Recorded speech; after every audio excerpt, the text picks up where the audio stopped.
CMR shopping mall మన BHEL సర్కిల్లో మార్చి 20న energetic star Ram Pothineni గారిచే గొప్ప ప్రారంభం. హలో రామ్ గారు. హాయ్ నాగరాజు.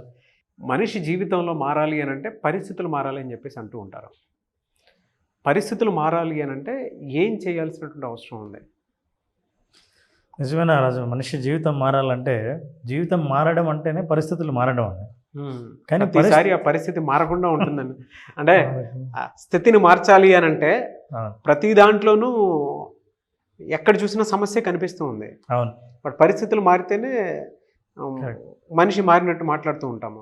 అది ఎలా మార్చుకోవాలని దాని మీద అవగాహన ఉండదు. కరెక్ట్. అందరికీ పరిస్థితులు మారాలి అన్న కోరిక ఉంటుంది, ఎలా మార్చుకోవాలో తెలియదు. ఎందుకంటే చాలామంది పరిస్థితులు మార్చడం మన చేతుల్లో లేదు, అది పరిస్థితుల చేతుల్లో ఉందని నమ్మిన వాళ్ళందరూ ఎదురు చూస్తూ ఉంటారు. అంటే అదృష్టం ఉంటే పరిస్థితులు మారుతాయి, మారినప్పుడు మన జీవితం మారుతుంది అని, లేదా ఎప్పుడెప్పుడు మారుతుందా అని ఎదురు చూస్తుంటారు. కానీ ఒక్క రహస్యం వాళ్ళకి తెలియదు. ఏం రహస్యం అంటే ఇది రహస్యం. Change your thoughts, change your reality. మీ పరిస్థితులు మారాలంటే లోపల వెలిగే బల్బ్ ఉందే, అది ఆరిపోయి ఉంటుంది, అది ఎలగాలి. సో ఆలోచనలు మారితే పరిస్థితుల్ని మార్చుకోవచ్చు. అది ఎలా? ఎందుకంటే నువ్వు చూసే పరిస్థితులన్నీ నీ ఆలోచనల రిఫ్లెక్షనే, ప్రతిబింబమే. చుట్టూ మనకు కనిపించేవి మన ఆలోచనల ప్రతిబింబమే. అవకాశాలు ఉన్నాయి అని వెతికితే అవకాశాలన్నీ కనిపిస్తుంటాయి. అదే పరిస్థితిలోనే ఎక్కడ ఆపర్చునిటీస్ లేవు, అన్ని కష్టాలే ఉన్నాయనుకున్నోడికి అదే కనిపిస్తూ ఉంటుంది. అవును. సో ఇప్పుడు మీరు ఏ పరిస్థితులు మార్చాలని అనుకుంటున్నారో దానికి సంబంధించిన థాట్స్ని మార్చినప్పుడు మనిషి ఈ విశ్వమే చాలా కొత్తగా కనిపిస్తుంది.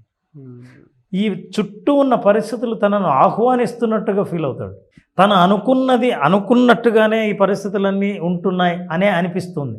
ఆ అనుభవాన్ని తీసుకురావడానికి కోసం మన థాట్స్ మీద మనం కాన్సన్ట్రేట్ చేస్తే బ్రెయిన్లో మన థాట్స్ ఎలా ఆలోచిస్తాయి, ఎలా స్పందిస్తాయి, మన ఆలోచనలకు పరిస్థితులన్నీ ఎలా స్పందిస్తాయి అని చూస్తే దిస్ ఈజ్ ఎలక్ట్రికల్ ఇంపల్సెస్. ఆలోచనలన్నింటిలో ఒక విద్యుత్ ప్రకంపనలు ఉంటాయి. ఈ విద్యుత్ ప్రకంపనలు ఒక్కసారి విడుదల చేస్తే అవి వృధా అయ్యేవి కాదు. ఈ ప్రకంపనలు ఫిజికల్ ఇంపాక్ట్ మీద ప్రభావం చూపిస్తాయి. అంటే పరిస్థితుల మీద ఈ ప్రకంపనల ప్రభావం ఉండి పరిస్థితి మారుతుంది. ఇది మనం మాట్లాడుతున్నప్పుడు కొంచెం థియరిటికల్గా మనం ఏదో ఒక థియరీ మాట్లాడుతున్నట్లుంటుంది, కానీ మనం ఒక జీవితం మాట్లాడదాం. జీవితం ఎలా అంటే ఎవరైనా సరే నా పరిస్థితులు మారితే జీవితం బాగుంటుందని ఎదురు చూసేవాళ్ళు, పరిస్థితిని ఎట్లా మార్చుకోవాలో తెలియని వాళ్ళు ఆలోచనల ద్వారా పరిస్థితులు ఎలా మారుతాయో చూద్దాం. ఒక పేద కుటుంబం నాగరాజు. పేద కుటుంబం అంటే దౌర్భాగ్య స్థితిలో ఉన్న ఒక కుటుంబం, ఎక్కువ మంది పిల్లలుండి ఒక మురికివాడలో నివసిస్తూ ఉండి ఇల్లు కూడా లేని పరిస్థితిలో, తండ్రి వదిలేసిపోతే తల్లి మాత్రమే వాళ్ళని చూసుకోవాల్సి వస్తే, వదిలేసిన తండ్రి తిరిగి వస్తే పిల్లల్ని కొడుతున్నాడని చెప్పి ఆ తండ్రిని కొట్టి జైలుకి వెళ్ళిన తల్లి, ఆ తల్లి జైలుకి వెళ్ళిన విషయం పిల్లలకు తెలియదు. ఇంకా అమ్మ రాలేదే అని ఎదురు చూస్తున్నారు.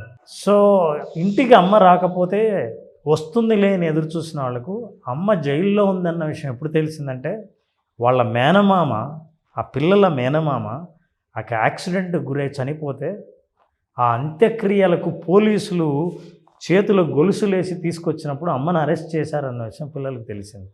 ఇంతటి దౌర్భాగ్య పరిస్థితుల్లో బాల్యం ఉన్నప్పుడు మీరు ఎవరినైనా అడగండి, ఎందుకు మీ లైఫ్ ఇలా ఉంది అంటే వాళ్ళ గతాన్ని తవ్వుతారు. నేను ఏ బ్యాక్గ్రౌండ్ నుంచి వచ్చాను, నా తల్లిదండ్రులు ఎలా ఉండేవాళ్ళు, మా ఆర్థిక పరిస్థితి ఎట్లా ఉండేది, నా కులము గోత్రము, బ్యాక్గ్రౌండ్ను ఎప్పుడైతే మనం గుర్తు తెచ్చుకుంటామో ఇక ఫోర్గ్రౌండ్ అంటే మనకు ముందర ఉన్న భవిష్యత్తు కూడా ఇట్లాంటిదే రిపీట్ అవుతుందన్న భయం వాళ్ళలో కనిపిస్తుంది, ఆందోళన కనిపిస్తుంది, అపనమ్మకం కనిపిస్తుంది. సో మనిషి ముందుకు వెళ్ళలేమని అట్లాంటి బాల్యం గడిపిన ఒక వ్యక్తి జీవితంతో పోరాడాలి, జీవితంలో నిలదొక్కుకోవాలి.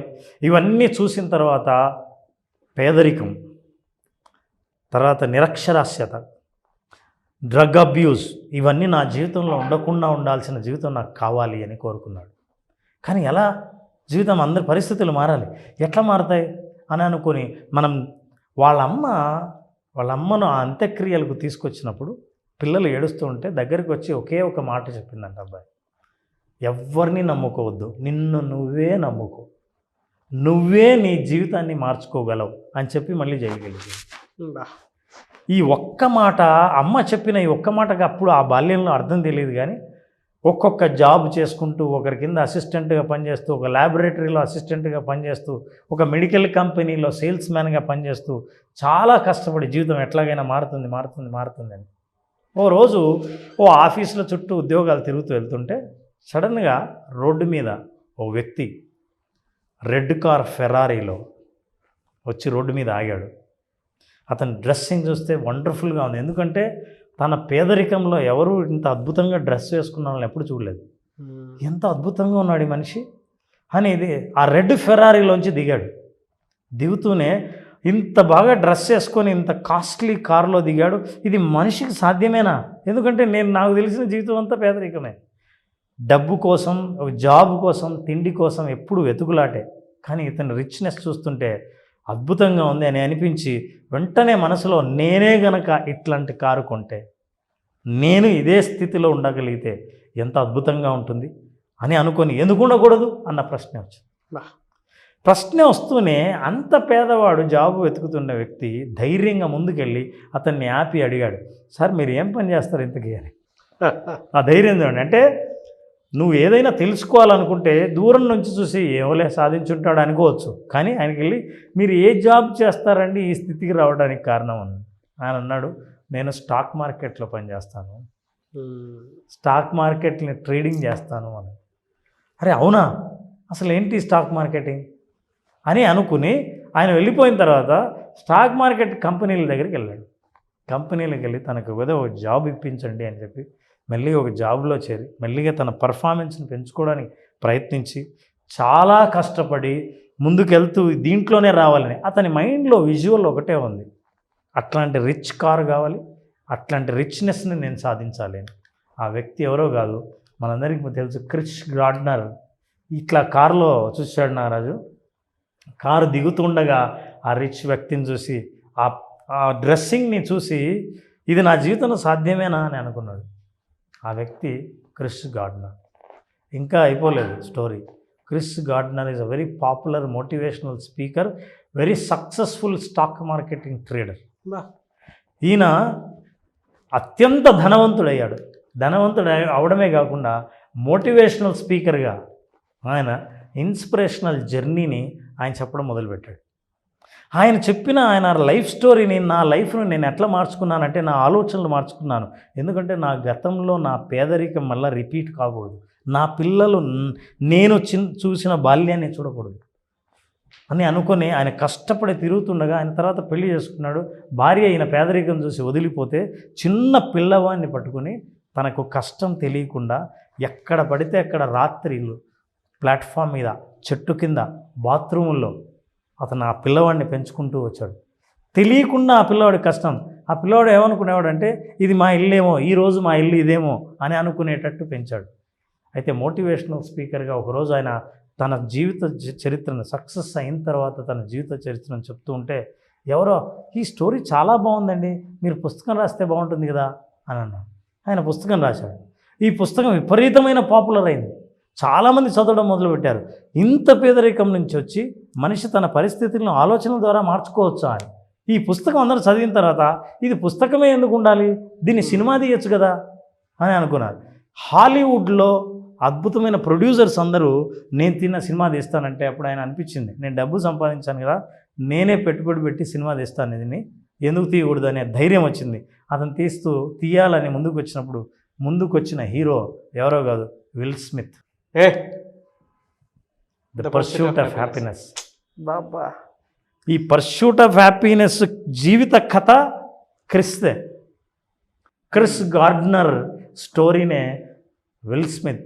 ఆ విల్ స్మిత్ కొడుకుగా నటించిన వాడు జేడ్ స్మిత్, అతని ఒరిజినల్ కొడుకే. మొట్టమొదటిసారిగా అకాడమీ అవార్డు విల్ స్మిత్కి ఈ సినిమా వల్ల వచ్చింది. ఓన్ సన్ సినిమాలో యాక్ట్ చేసింది his real sun. One of my all time favourite movie ఈ మూవీ చరిత్ర. ఈ మూవీకి నాకు అంత అభినవ సంబంధం ఉంది. నేను ఎప్పుడు లోలో ఉన్నా, ఎప్పుడు డల్ అయినా సరే ఈ మూవీ చూసి ఇన్స్పైర్ అయినటువంటి సందర్భాలు చాలా ఉన్నాయి.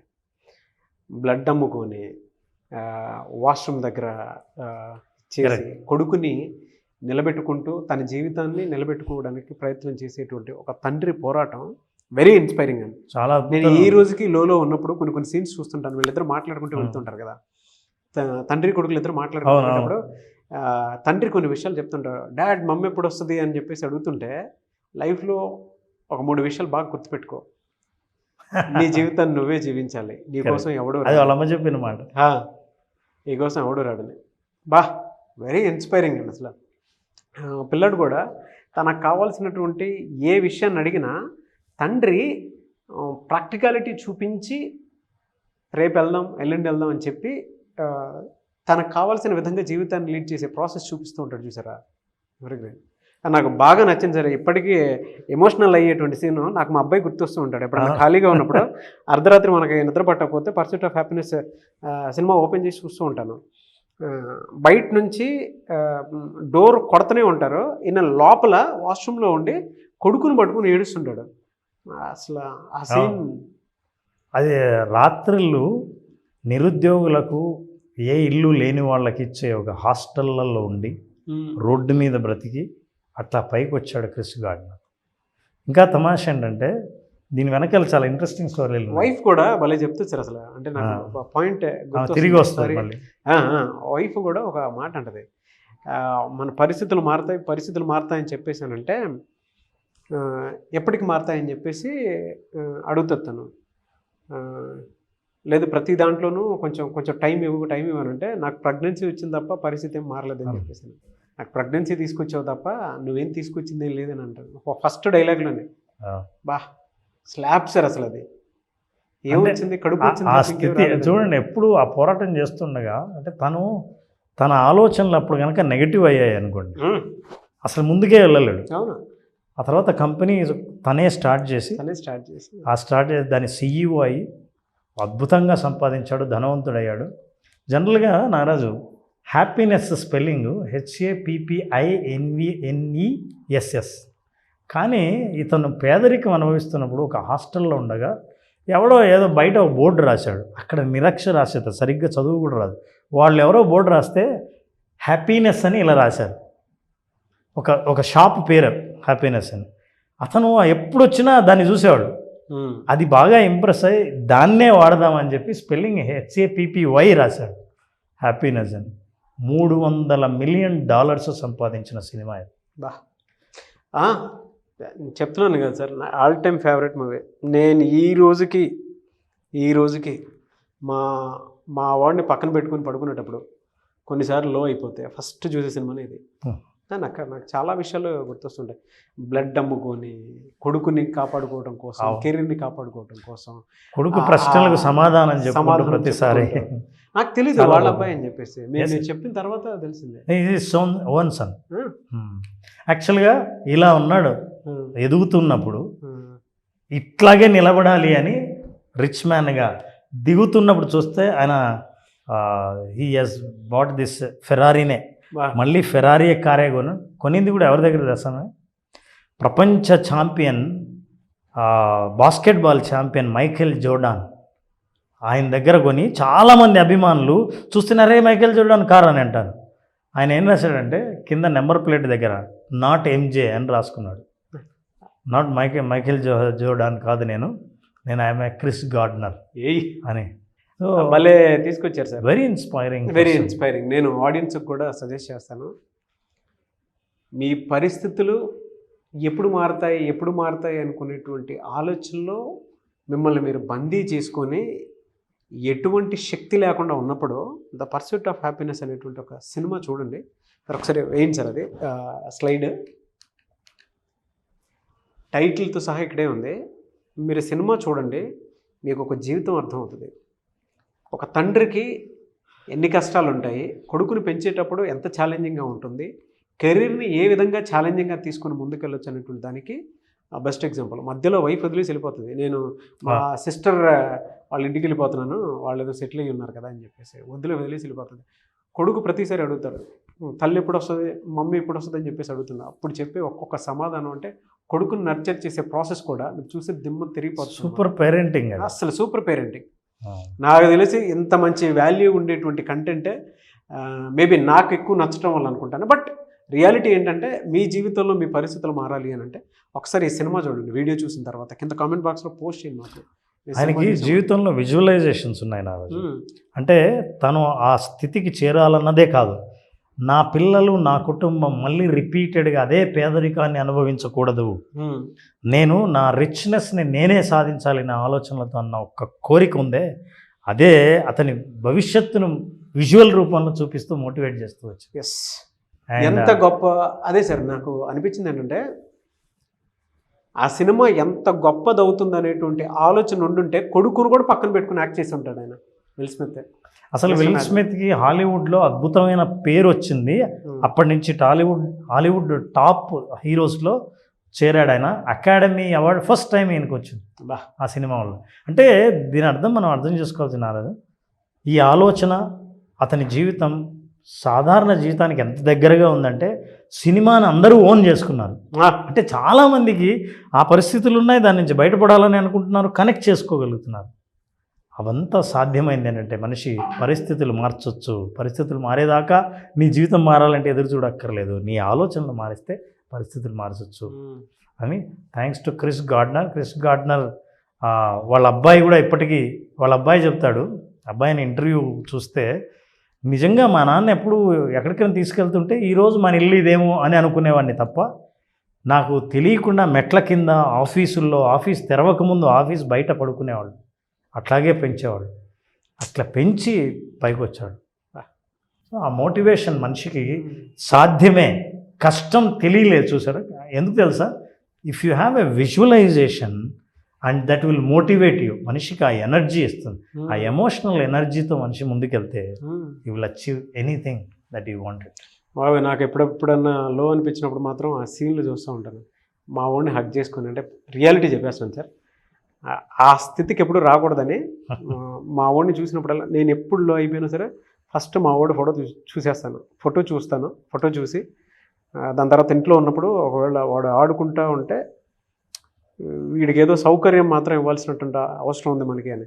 ఎందుకంటే మనం ఒకటి ఫేస్ చేసి ఉంటాం కదా, నేను ఏ స్టేట్ ఆఫ్ మోడ్లో ఉన్నప్పుడు ఈ సినిమా చూసుంటానో నాకే తెలుసు. ఎందుకంటే నేను చాలా డిప్రెషన్లో ఉన్నప్పుడు చూసినటువంటి సినిమా ఇదొకటి, స్టీవ్ జాబ్స్ ఒకటి నాకు ఎప్పటికీ ఇన్స్పైరింగ్ స్టోరీ. Very nice.